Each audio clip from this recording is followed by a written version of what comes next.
ខ្ញុំបានសាងកម្មពីអ្វីដែរបានជាមានស្នេហ៍ចេះតែប្រត់ប្រាស់កម្មម៉ាយកម្មខ្ញុំពិតជាកម្មក្រាស់ខ្ញុំប្រឹងជាណាំងតែជាមិនរួច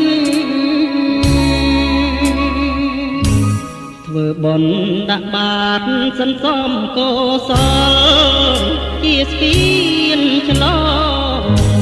កុំឲ្យមានមងបាបកម្មអំព្រៃឲ្យជួប